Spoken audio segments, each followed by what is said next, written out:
Hello, my wellbeing buddies. My name's Steve and I am a mental health nurse. And the idea of this channel is to give you guys a bit of insight into the world of mental health. So today I'm going to be discussing depression.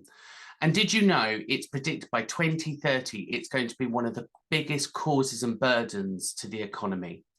Equally, at the moment, it's one of the largest problems for women worldwide, causing a large results in death, suicides, and strokes.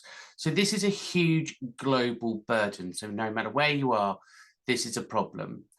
So depression for some people go through those negative thoughts. They overshadow everything that people do, and it's a scale, it's a spectrum.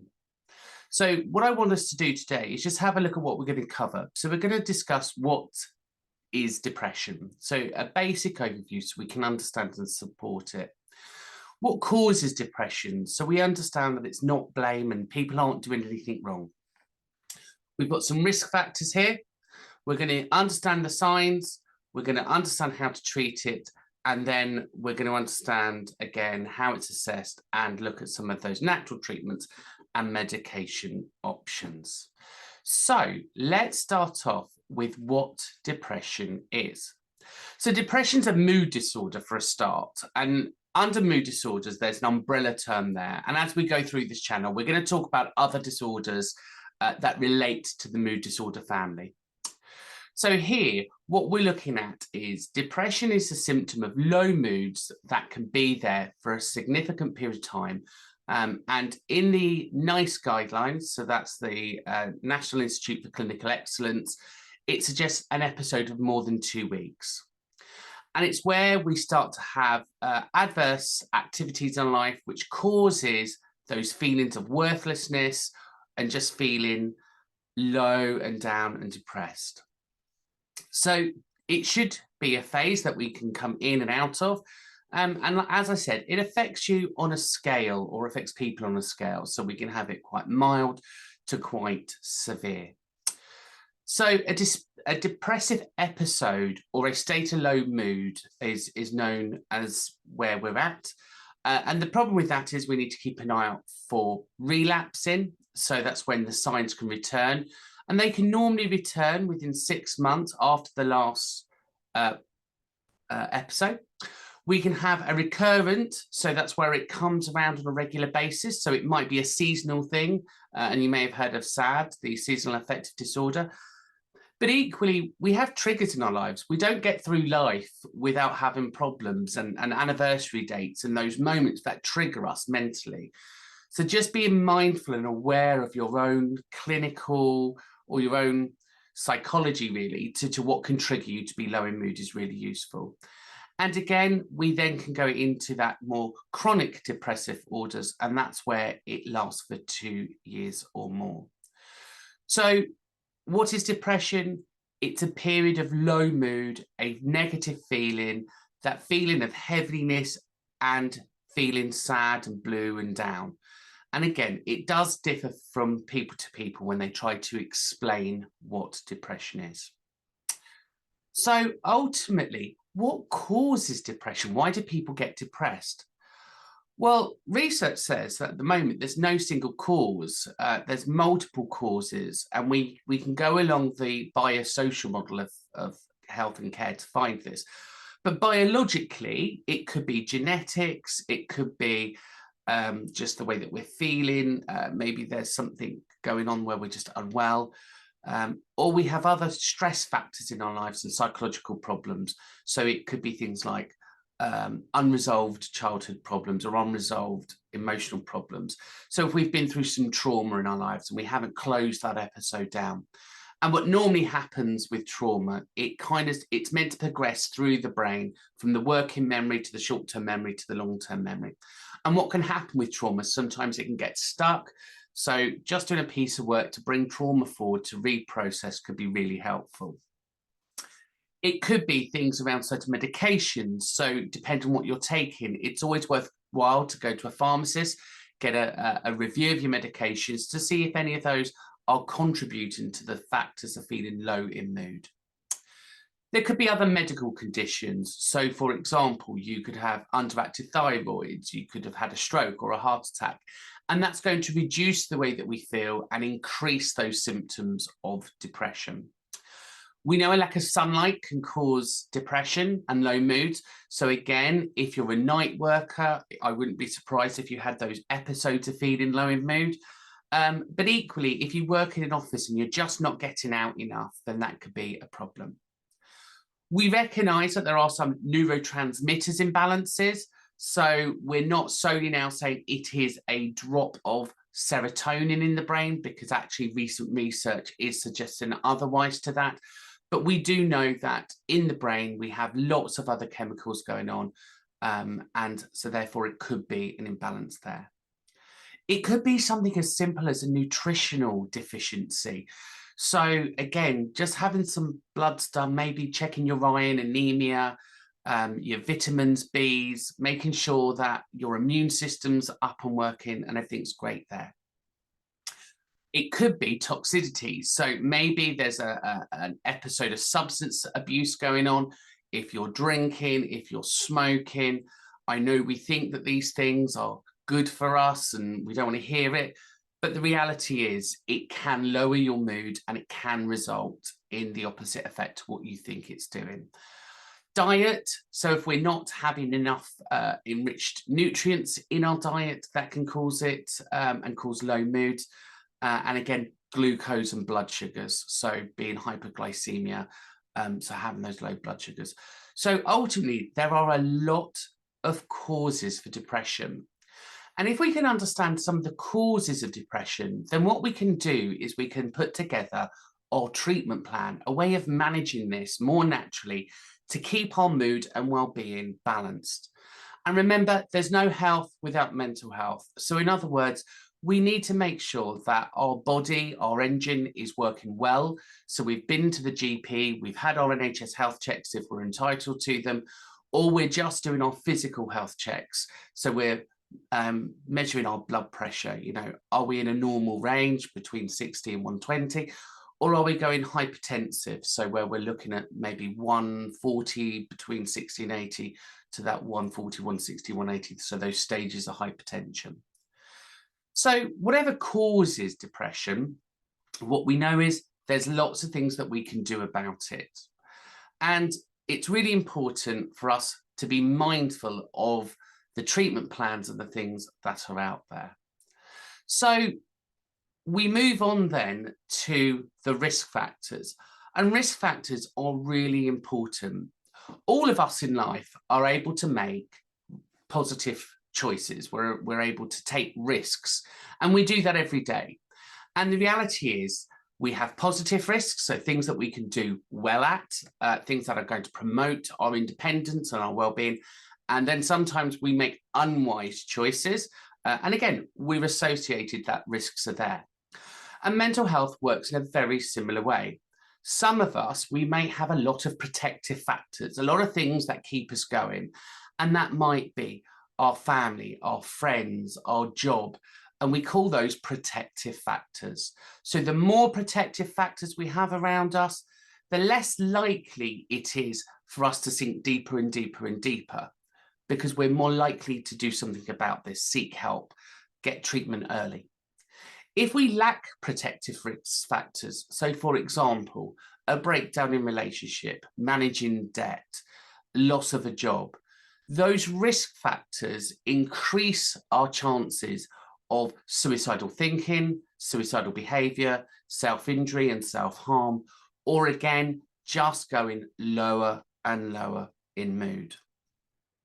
Now, we know that certain groups of people are more at risk than others.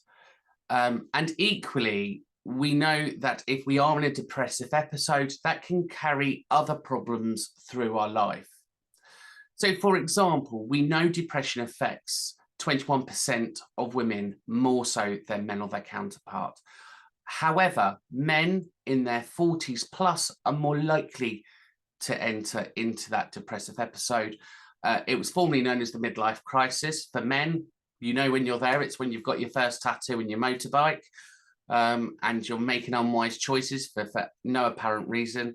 And what we now know, that's the male menopause. So if you're in your 40s and you're starting to feel a little bit wobbly, there's a good possibility that actually it's your testosterone levels dropping, and that causes a lower in mood. No different to women when they go through the menopause, exactly the same thing. So ultimately, there's some things there that we need to think about. Equally, we need to think about people's past history. So have people attempted self-harm or self-injury in the past? And if they have, their risk factors go up.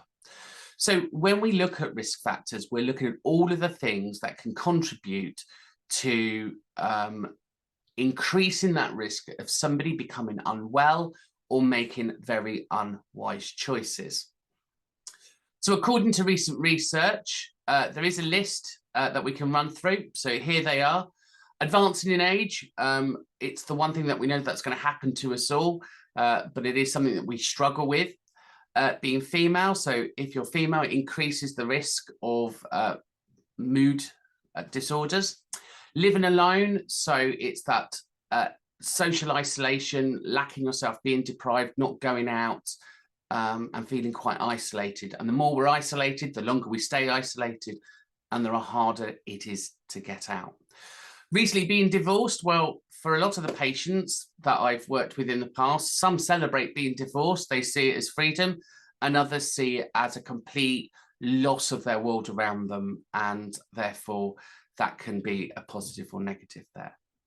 Having low levels of education. So again, when I talk to patients around this, they seem to think it's all easy, and education can be quite difficult for a lot of people, especially if you're neurodiverse. So if you have dyslexia, ADHD, autism, you end up in this more lower level of achievement brackets. The reality is, though, under the Equality Act now, that should be completely removed. We shouldn't need to be there anymore. We should be going to our training providers in colleges and universities, looking for reasonable adjustments to make sure that we can narrow those gaps around low-level education. But the problem with low-level education is the fact that it keeps us at certain job levels. So physical illnesses. So if you have got a string of physical illnesses, that's obviously going to increase the risk of depression because, again, we just feel energyless based on our physical health. Having low cognitive dysfunctions. So if you have got a cognitive impairment, so again, that could be dementia, it could be ADHD or something along the lines that affects your working memory, that can cause those feelings of highs and lows, highs and lows. If you substance misuse, so again, if you smoke or take alcohol, that again increases the risk of depression and feeling low in mood.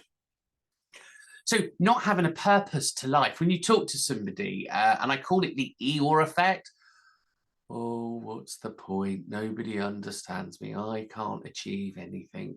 So that effect keeps people low because it's really difficult to see a positive or light or any kind of hope beyond that.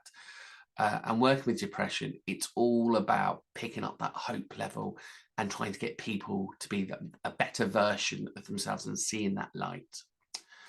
So, and again, people that take multiple medications, so pharmacology as well, can lower your mood and increase the risk. So there's lots of things there that can increase the risk of depression and make you feel much lower in mood than normal. So how do we spot depression? What are the common signs and symptoms? Well, number one is fatigue. Are you feeling more tired than normal? Are you waking up energyless? Have you just lost that feeling of energy and excitement in your life and you just haven't got the energy to do anything? So fatigue is one of the symptoms. Then we're looking at feelings of worthlessness and hopelessness. So it's very difficult for people to describe this. And when I've been in clinics and I've asked people about how they feel, they kind of just look at you a little bit blank because it's very difficult to put in words this feeling of emptiness. But again, when we can't see any positive in our day, when we can't see any light at the end of the tunnel, those are the symptoms creeping in. So cognitive dysfunction, so we see a break in concentration, we're unable to focus, we're losing our ability to concentrate on our day-to-day tasks. So again, a decline in cognitive function is a symptom. We've then got sleep disturbance, and that's because we're going to bed, our brain is in day mode, it's going around, it's spiraling, it's ruminating, it's overthinking. And then what happens is we're going to bed with all of that on our mind. So we end up with broken sleep. And the moment we end up with broken sleep and our sleep declines, our mental health inevitably follows that really quickly. So irritability and restlessness. So are you more moody than normal? Has people spotted a change in your behavior? Have you lost your tolerance level? Do you just feel yourself getting wound up quite quickly? If you have, that could be a sign of low mood. Have you got a loss of interest in your hobbies and activities? So are you not really getting any enjoyment out of anything? An appetite change, so you're looking at food, you're not eating it, and that can go both ways, to be fair. You could be eating too much or not enough, and that's probably important to say about sleep as well. You could be sleeping too much or not enough. Do you have constant aches and pains? Have you got irritable bowels, tummy ache, pains? You've got loose bowels? Do you feel an anxiety state? Do you feel this constant worry, this overthinking? Sexual dysfunction, have you got a decrease of a sexual appetite, so losing your libido, just not feeling the urge anymore? And then finally, where we go to the worst place, are suicidal thinking, that's suicidal ideation. And it's important to say there that if you do have that and you are in crisis, please go online, look at your crisis management plans, call 111 and talk to them about the way that you're feeling and get the help and support you need right now. So there's lots of things there to look at, the signs and symptoms for depression. And ultimately, if you resonate with any of those, it's worthwhile having a chat with your doctor. So here, how is it assessed? So depression, in NICE guidelines, and we have 2 books which we work by in psychiatry. We have the DSM-5, which is the American version of our psychiatry system, and we've got our currently at the moment the ICD-11, and that's our signs and symptoms. And what it states in there is that we must have depression for a period of 2 weeks or more, and then we must have a combination of those signs and symptoms just covered.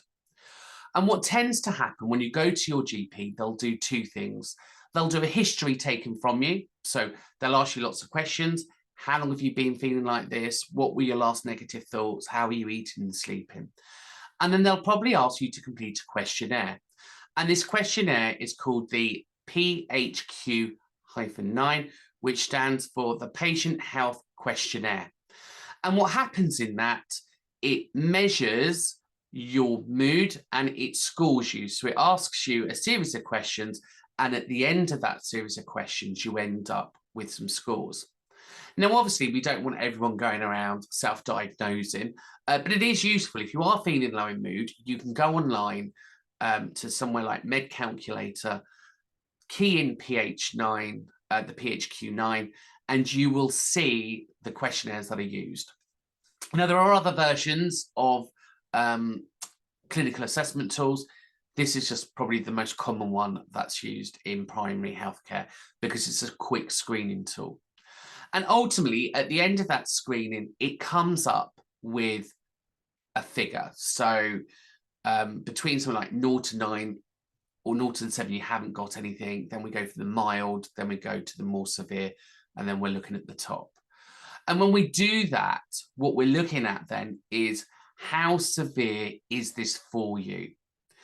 And ultimately, when we measure that and we come up with those things, we come up with what's known as the stepped approach to care. So basically, what might happen is you're going to the doctor and you just feel low in mood. And you say to the doctor, look, I'm just feeling low in mood. Generally, what happens there is they'll do what's called watchful waiting. They're just going to see, does this clear on its own, or is it going to get worse? And if it gets worse and you start to feel a little bit more severe, they then may suggest things like online cognitive behavior therapy. They may suggest apps for your phone, a bit of exercise, and other things there.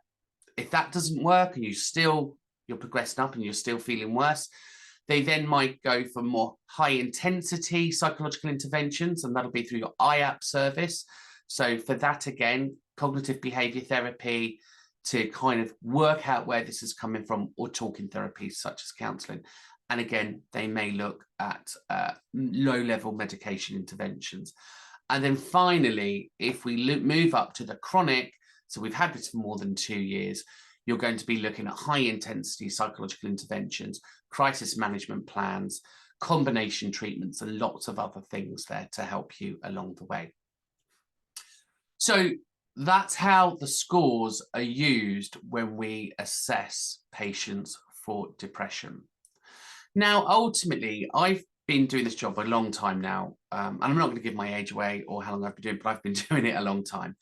And most of the time when I talk to patients, they're worried about medication. They don't want to go on an antidepressant. They want to try other things. And we call that psychoeducation. So we're going to give you lots of information, advice and guidance to manage low mood.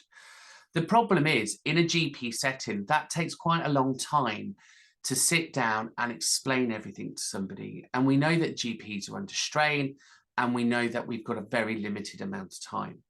So hopefully this video will give you some ideas about how to manage your depression on a more natural remedy basis. So we know that getting up, doing routines is really important. So a routine to your day is incredibly important. And tracking your mood is important too. So have you got triggers? Are there good days and bad days? But what can we take to help? Well, there are some supplements out there that work really well for depression. So for example, fish oils, if we take an omega-3 fatty fish acid oil, they've got lots of neurotransmitter functions for the brain, and they help the emotional balance part of the brain. So again, if you are feeling slightly lower in mood, taking a fish oil could help improve your psychological brain balance and that emotional well-being piece. If you're in an office space or you're a night worker, then we would recommend a vitamin D, a high dose of vitamin D, and that will then just replace that regular sunlight, and hopefully that will improve your mood based on that. And again, works really well for seasonal affective disorder for SAD. Now, there was new research from Reading University back at last year, and it concluded that a high dose of vitamin B works well to manage mood and increases that. And I can say from clinical observations, from working in primary healthcare, that I've recommended this to a lot of patients and they've used it and done it. And it seemed to be between 5 weeks, people saw an improvement in their mood. It made them feel better. It increased their feelings of happiness. Their PHQ scores dropped dramatically, and they felt that that episode had passed. So a high dose of vitamin B6 or, again, a vitamin B12 works well. So you don't want multivitamins. These are separate vitamins that you need to be looking at. And equally, you can go to your vitamin store, ones on the high street, and ultimately a lot of those will do free services. Now, you will see things like St. John's wort. So if you go into a pharmacy, they will recommend things like St. John's wort or herbal pills. And again, absolutely fine. You could give them a try. You can talk to them, and they help reduce signs of depression. Rescue remedies help with anxiety. They lower your heart rate, stop the adrenaline override, and they can help with that fatigue piece. Equally, they can help with appetite and help with sleeping. So again, St. John's wort there. Now, there are essential oils that you can buy. So if you've got a demystifier in your room, there are some oils that you can use there, such as chamomile to help with sleep. I can't list them all, but there's a lot there that you can use to help with just filling the room, just to make you feel more relaxed. Again, I think sandalwood works really well. And sandalwood essential oils works well for men. because it balances testosterone levels apparently, and again can have that natural effect on increasing sex dysfunction. So if that was a problem for you, it's worthwhile having a think there. So other things in which you can do to manage your mood more naturally would be online cognitive behavior therapy. So if you Google free online CBT, you're going to come up with a world of stuff. And the ones that I particularly like and have recommended a lot is a series called Mood Juice. And Mood Juice comes up with lots of self-help books. If you type that in, Mood Juice for depression, it comes up with lots of self-help books to help you manage that. Equally, your phone is a great resource. And if you go to your Play stores or your iPhone stores, you can download something called Mood Tools. And it's got a little case. And in Mood Tools, what it does is it's got music in there, the AMR stuff, so you can listen to sounds, because we know sounds works really well to calm us down. We've got white noise, brown noise, pink noise, green noise. It does some mindfulness videos, so it guides you through mindfulness. So if you've never done mindfulness before, it's a great strategy for calming the brain, slowing those negative thoughts. It provides a space for guided meditation. So if you've never done a guided meditation, I highly recommend guided meditations. They turn the brain off, they give you that minute of clarity and space to think, and they're really calming. So again, a guided meditation. And lots of guided meditation can be quite simple. You close your eyes, you think of a nice calming space, and you just imagine being there. But you hear a voice and they're guiding you through it. Equally, creating a safe space is important. So in your mind, again, there's techniques you can do here, creating safe spaces where you train your brain to go somewhere when you're feeling anxious or stressed. So again, mindfulness, guided meditation there, all the noise. Equally, there's some interesting things coming out with lights and blue light therapy. So again, having a look at those as natural remedies as well. It's important that you come up with a safety plan for yourself. So if you are thinking of suicidal thoughts or you're having thoughts of self-harm, then what can work really well is a soothing box. And in that soothing box, it can be pictures, it could be your favorite blanket, it could be something that you smell, so a favorite candle. And we know scent is really strong. It's one of the strongest senses, and it brings you back, and it can de-escalate you and keep you calmer. Equally, there is a thing called grounding skills.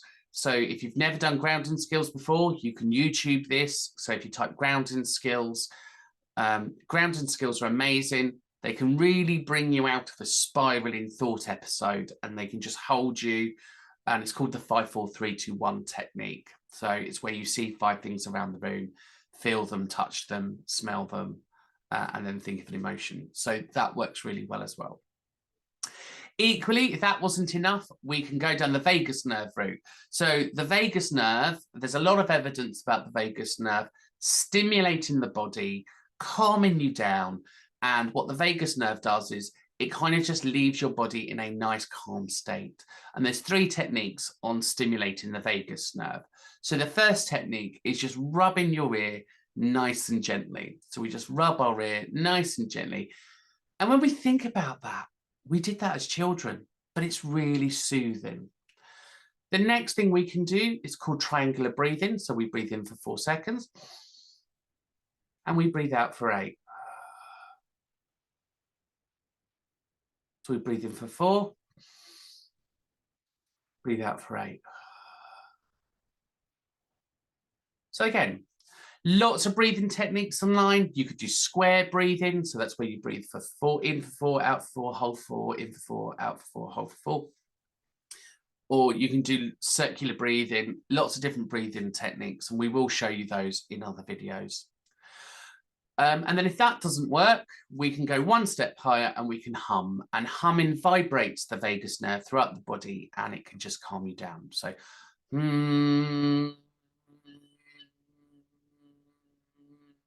seems a bit weird, but again, works really well.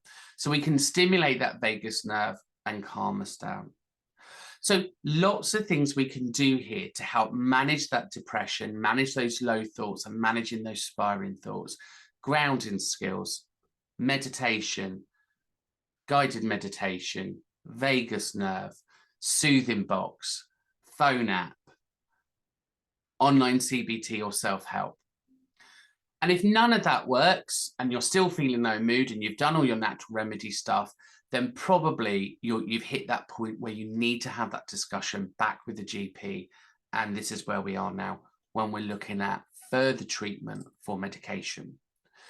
So under the moderate to severe, we would look at medication such as antidepressants, and they come in a couple of forms. So the ones that we're going to be looking at there then are the SSRIs, which are the selective serotonin inhibitor uptakes. And they're the most common ones that are used to treat antidepressants. So this is what the GP is probably going to prescribe you. And again, different names around the world.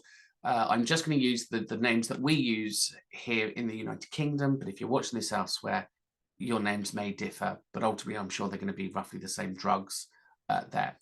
So the first line drug is normally sertraline. So sertraline is an SSRI. It takes about 4 to 6 weeks to kick into the body.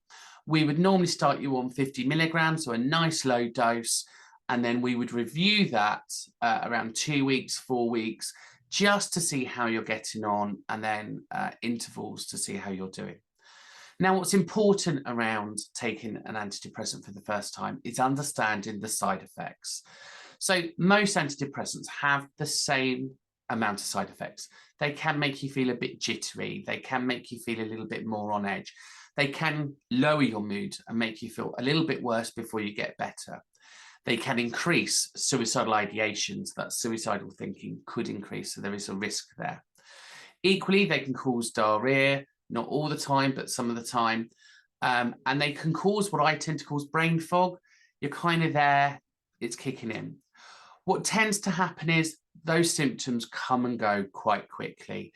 And then once they're gone, you stabilize and then you're reviewed on those. Now, what tends to happen is it can take a couple of months to get that balance right. So it's important that you don't stop taking them, because if you stop taking them, you are likely to go back to a relapse. And again, that relapse could be much worse than what you're experiencing. So please never stop taking your antidepressants. You should always come off them nice and slowly, so you reduce the amount very, very gradually so the body doesn't recognize it. And this should be done over a period of weeks. So it shouldn't be something you do quite quickly. So if you've tried sertraline and sertraline doesn't work for you, there's another drug called escitalopram. Normally, we would start you on between 5 milligrams or 10 milligrams up to 20 milligrams. And what the guidance tells us is we should start you on an antidepressant on the lowest dose, and we should work our way up to the highest dose. Once we're at the highest dose, if it's still not working, we can try another antidepressant. So again, there's no guarantee this works. We've just got to keep trying to find the ones that work for you. So we've got sertraline, we've got escitalopram. The other ones that are more commonly known that people have tried in the past is fluoxetine, used to be known as Prozac, or citalopram. And again, some of them work really well on people, some of them don't. But as I said, a lot of the SSRIs can cause things like nausea, headaches, and dry mouths, and sexual problems. So don't be alarmed if they do. Equally, they can't be prescribed to children unless you're going through a child and adolescent mental health service, and they will work with the parent of the child to make sure that you're on the right one. So if they haven't worked, we can then go on the SNRIs, and that's the serotonin neoadrenaline ones, and they are for people that can have serotonin effects. So the ones that you're just not getting along with the SSRIs, perhaps you could try these.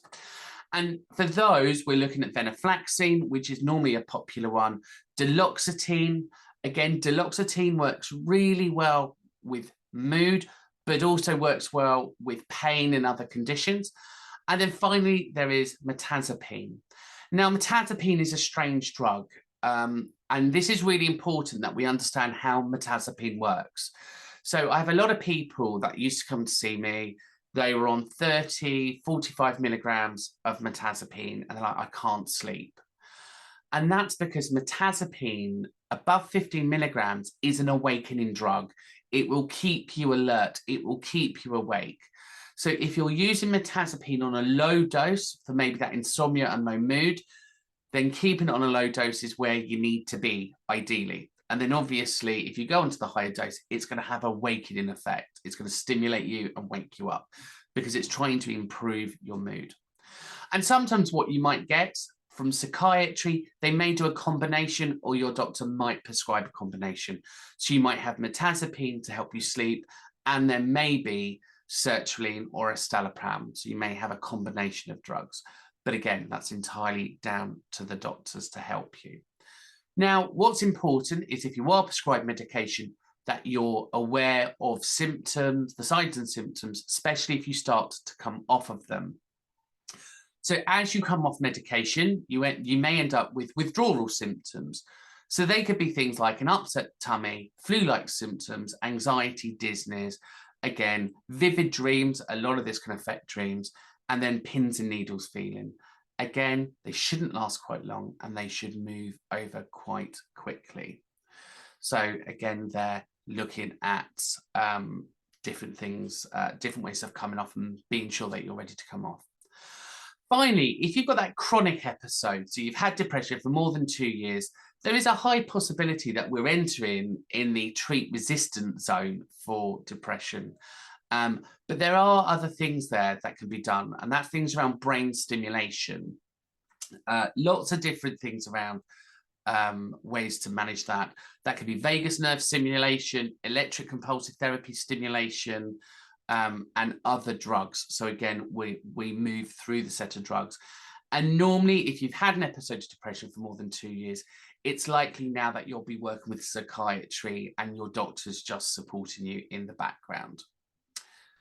So, in summary, today we've covered what depression is. So it's that period of low mood for more than 2 weeks. We've looked at causes of depression.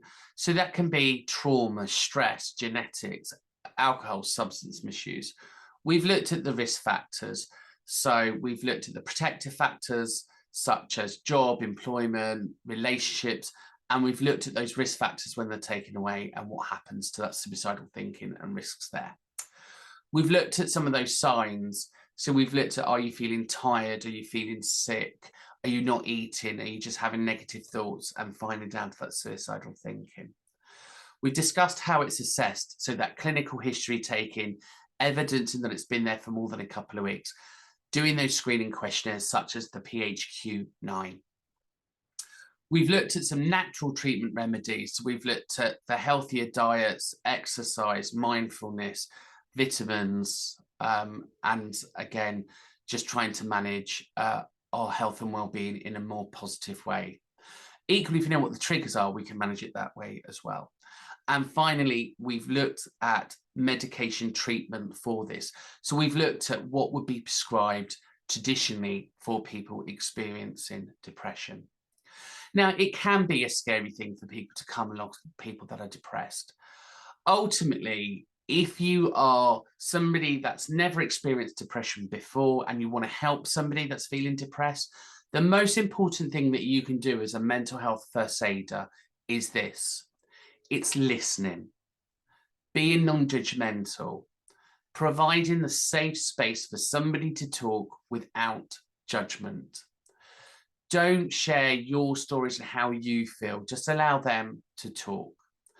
Once they've spoken to you and you're thinking, oh, this sounds like depression based on everything they've told me, then your job is to do that referral piece, recommending that they go to a doctor to get help, or maybe referring them online to the IAP services, the intensive psychological therapy services. That's absolutely free. Ultimately, you can guide them to lots of self-help pages on the NHS websites. And again, the NHS does a great self-help site for depression. The other thing, if you're in the UK, we have some great websites to help people go to, and some really strong charities and organisations out there, such as Mind and Rethink. So again, referring them on to those other organisations is really important.